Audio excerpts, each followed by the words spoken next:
छुटभैया नेता है पेट्रोल चोर संजय जायसवाल, छुटभैया है।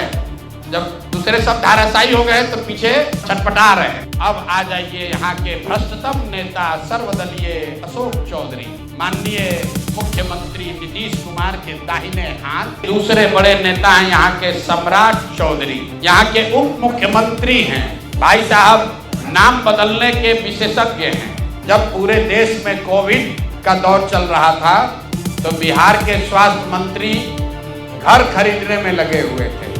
अब इन पर ज्यादा कुछ बोलेंगे तो इनका भाव बढ़ जाएगा।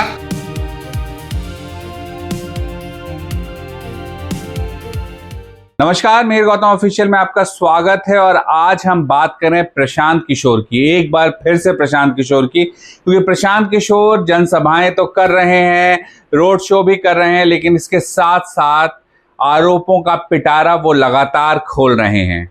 इस बार प्रशांत किशोर ने मिशन 5 चलाया है। क्या है मिशन 5, आपको बताते हैं प्रशांत किशोर का। दरअसल इस बार जब वो सामने आए तो उन्होंने 5 नेताओं पर आरोप लगाए हैं। ये 5 नेता जो हैं एनडीए के हैं, बीजेपी के भी हैं और जेडीयू के भी। यानी कि प्रशांत किशोर बराबर हमलावर हैं बीजेपी और जेडीयू पर भी। उन्हें एक वक्त में बीजेपी की बी टीम कहा गया था, जिसका जवाब प्रशांत किशोर लगातार आरोपों के जरिए कर रहे हैं। और इस बार उन्होंने पहली बार ऐसा प्रेस कॉन्फ्रेंस किया जिसमें 5 नेताओं पर उन्होंने आरोप लगाए हैं। इससे पहले वो आरोप लगाने का प्रेस कॉन्फ्रेंस करते रहे हैं और उनके निशाने पर हर बार कोई एक नेता होता था, लेकिन ये पहली बार है कि उन्होंने 5 नेताओं को एक बार निशाने पर लिया। कौन है ये 5 नेता, आपको एक एक करके बताते हैं। पहले नंबर पर है सम्राट चौधरी। सम्राट चौधरी बिहार के डिप्टी सीएम हैं, बीजेपी के बड़े नेता हैं, लेकिन इस बार प्रशांत किशोर के निशाने पर आए हैं। प्रशांत किशोर का कहना है कि सम्राट चौधरी 7वीं पास हैं और उनकी जो ये बड़ी बड़ी डिग्रियां हैं जिसका वो दावा करते हैं, दरअसल वो तमाम डिग्रियां फर्जी है। प्रशांत किशोर यही नहीं रुके, उन्होंने सम्राट चौधरी पर और भी कई आरोप लगाए। ये कहा कि वो जब जुवेनाइल थे उस वक्त में उन पर मर्डर का आरोप लगा था और उन्हें जेल जाना पड़ा था। उसके बाद उन्होंने कहा कि सम्राट चौधरी एक ऐसे नेता हैं जो कई सारे नाम रखते हैं। उनके कई सारे नाम को प्रशांत किशोर ने प्रेस कॉन्फ्रेंस में बताया और कहा कि सम्राट चौधरी के मामले की भी जांच होनी चाहिए या सम्राट चौधरी को सामने आकर के आरोपों पर अपनी सफाई देनी चाहिए। अब आ जाइए दूसरे बड़े नेता हैं यहाँ के सम्राट चौधरी, यहाँ के उप मुख्यमंत्री हैं। भाई साहब नाम बदलने के विशेषज्ञ हैं।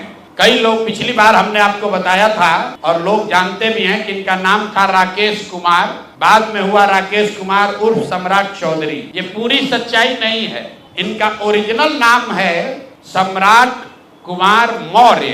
पहला नाम इनका है सम्राट कुमार मौर्य। 1998 में इन पर एक मर्डर का इल्जाम लगा।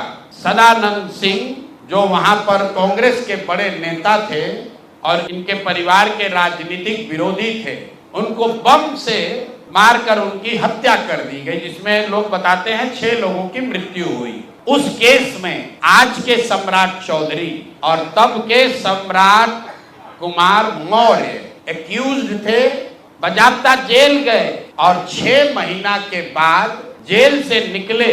नाबालिग होने के नाम पर इनको जेल से निकाला गया।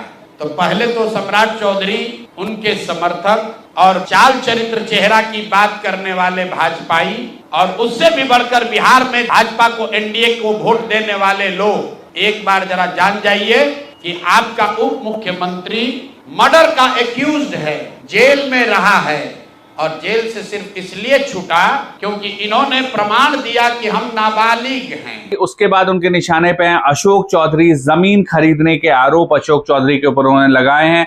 उन्होंने कहा है कि कई सारी जमीनें खरीदी गई और कुछ एक तय वक्त के दौरान ये तमाम जमीनें खरीदी गई है। क्यों खरीदी गई, कैसे खरीदी गई, इसकी जानकारी सार्वजनिक करनी चाहिए अशोक चौधरी को। उन्हें वो सर्वदलीय नेता कहते थे और आज भी उन्होंने उन्हें सर्वदलीय नेता एक बार फिर कहा है, जो तमाम दलों में रह चुके हैं। वहीं अशोक चौधरी जो पटना यूनिवर्सिटी में प्रोफेसर बने हैं, यह आरोप है प्रशांत किशोर का कि वो असिस्टेंट प्रोफेसर भी जो बने हैं वो भी गलत तरीके से बने हैं। अब आ जाइए यहाँ के भ्रष्टतम नेता सर्वदलीय अशोक चौधरी, माननीय मुख्यमंत्री नीतीश कुमार के दाहिने हाथ। इनका हालत देखिए, ये तो आदमी पूरे बिहार में रिकॉर्ड बना दिया भ्रष्टाचार का। हम लोग अभी तक सुनते आए हैं कि लालू जी बेनामी प्रॉपर्टी खरीदते थे, अब इनका देखिए बेनामी प्रॉपर्टी का हालत। ये दस्तावेज इतना है कि जैसा मुन्ना जी बता रहे हैं कि समेटते समेटते हम लोग थक गए कि भाई कितना भेजोगे। हमने अब कह दिया भाई अब और जमीन का कागज मत भेजो। भाई साहब के एक पीए हैं, पीए थे योगेंद्र दत्त, नाम याद रखिए। अशोक चौधरी के पीए योगेंद्र दत्त 2019 में अशोक चौधरी जी ने 34 लाख रुपया में योगेंद्र दत्त के नाम पर विक्रम में 1 एकड़ जमीन, करीब करीब 1 एकड़ जमीन, 0.7 एकड़ 23 कट्ठा जमीन इन्होंने खरीदा।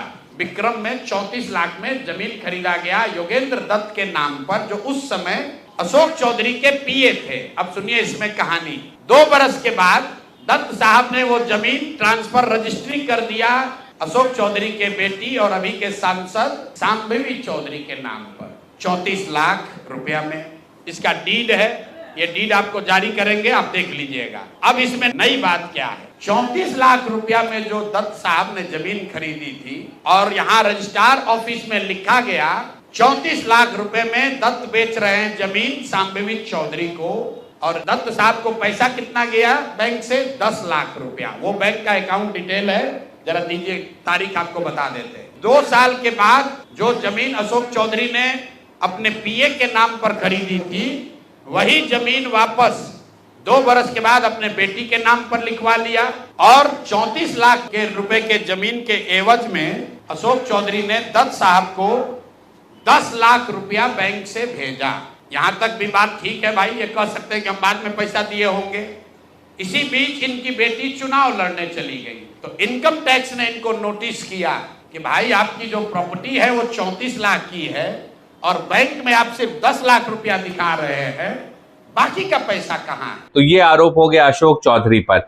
एक नेता बीजेपी के सम्राट चौधरी, डिप्टी सीएम अशोक चौधरी बिहार सरकार में मंत्री और जेडीयू के नेता। तीसरा आरोप जिस पर है वो है संजय जायसवाल। संजय जायसवाल पर उन्होंने आरोप लगाया है कि वो पेट्रोल चोरी करते हैं और इसको लेकर उन्होंने अपनी बात रखी है। वो संजय जायसवाल पर पहले भी आरोप लगा चुके हैं, आपको हम बता दें। उसके बाद संजय जायसवाल ने उनको कानूनी नोटिस भेजा, कहा था कि अपनी बात वापस लें या तो कानूनी प्रक्रिया के लिए तैयार रहें। हालांकि प्रशांत किशोर ने साफ कह दिया था कि वो किसी से डरने वाले नहीं है, उनके पास आरोपों जो वो लगा रहे हैं उसमें दम है, इसलिए वो ये आरोप लगा रहे हैं। तो संजय जायसवाल पर उन्होंने एक बार फिर आरोप लगाया है पेट्रोल चोरी का। छुटभैया नेता है पेट्रोल चोर संजय जायसवाल, छुटभैया है। जब दूसरे सब धाराशायी हो गए तो पीछे छटपटा रहे हैं। अब इन पर ज्यादा कुछ बोलेंगे तो इनका भाव बढ़ जाएगा। मीडिया वाले भी आजकल इंटरव्यू लेना शुरू कर दिए हैं, क्योंकि प्रशांत किशोर पर ही बोल रहे हैं, जन सुराज पर बोल रहे हैं। इनका पूरा कच्चा चिट्ठा जरा देख लीजिए चिट्ठी। इनका एक पेट्रोल पंप है बेतिया में। बेतिया में जब हम पदयात्रा कर रहे थे तो लोगों ने कहा कि 10 वर्षों तक ये भाई साहब वहां एक फ्लाईओवर नेशनल हाईवे का था, वो बनने नहीं दे रहे थे, क्योंकि उससे इनका पेट्रोल पंप का बिक्री कम हो जाता। इन्होंने कहा ना, ऐसा तो कोई बात नहीं है, बेतिया का एक आदमी जानता है। इतना ही नहीं, हम आपको फोटो जारी करेंगे कि जब लोगों का दबाव हुआ तो इन्होंने एक बोर्ड लगाया था बेतिया में, जिसमें लिखा था कि ये फ्लाईओवर का निर्माण मेरी वजह से नहीं, राज्य सरकार के परमिशन नहीं देने के वजह से रुका हुआ है।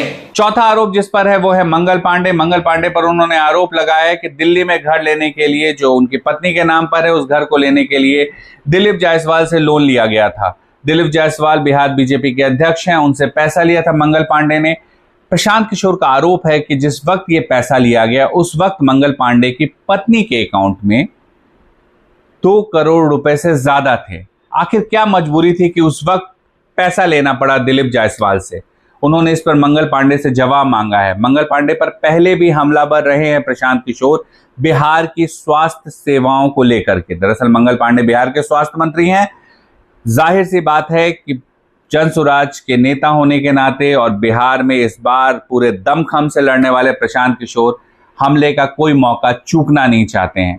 तो मंगल पांडे से भी उन्होंने जवाब मांगा है। और जैसा कि आपको बताया गया था, मंगल पांडे ने द्वारका में जब पूरे देश में कोविड का दौर चल रहा था तो बिहार के स्वास्थ्य मंत्री घर खरीदने में लगे हुए थे।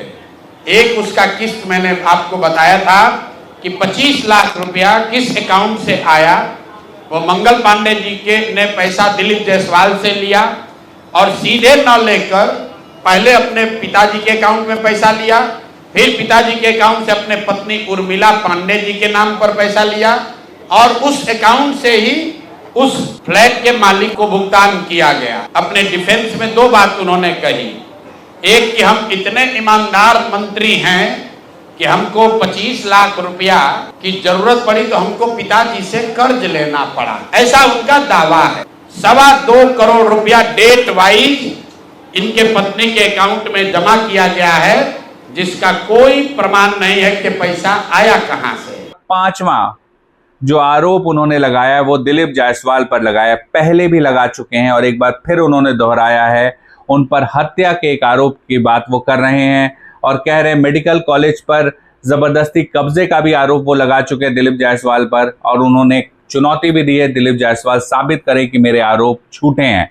राजेश शाह का जो मर्डर हुआ था, प्रिंट किया था और उसने कहा था कि उसमें दिलीप जायसवाल जी का हाथ है और वो केस चला भी कुछ, उसमें हाईकोर्ट ने आदेश दिया था कि इसका ठीक तरह से इन्वेस्टिगेशन किया जाए, किंतु उसका इन्वेस्टिगेशन बिल्कुल मुजरिम के पक्ष में किया गया और उनको बार बार दिलीप जायसवाल को बचा दिया गया।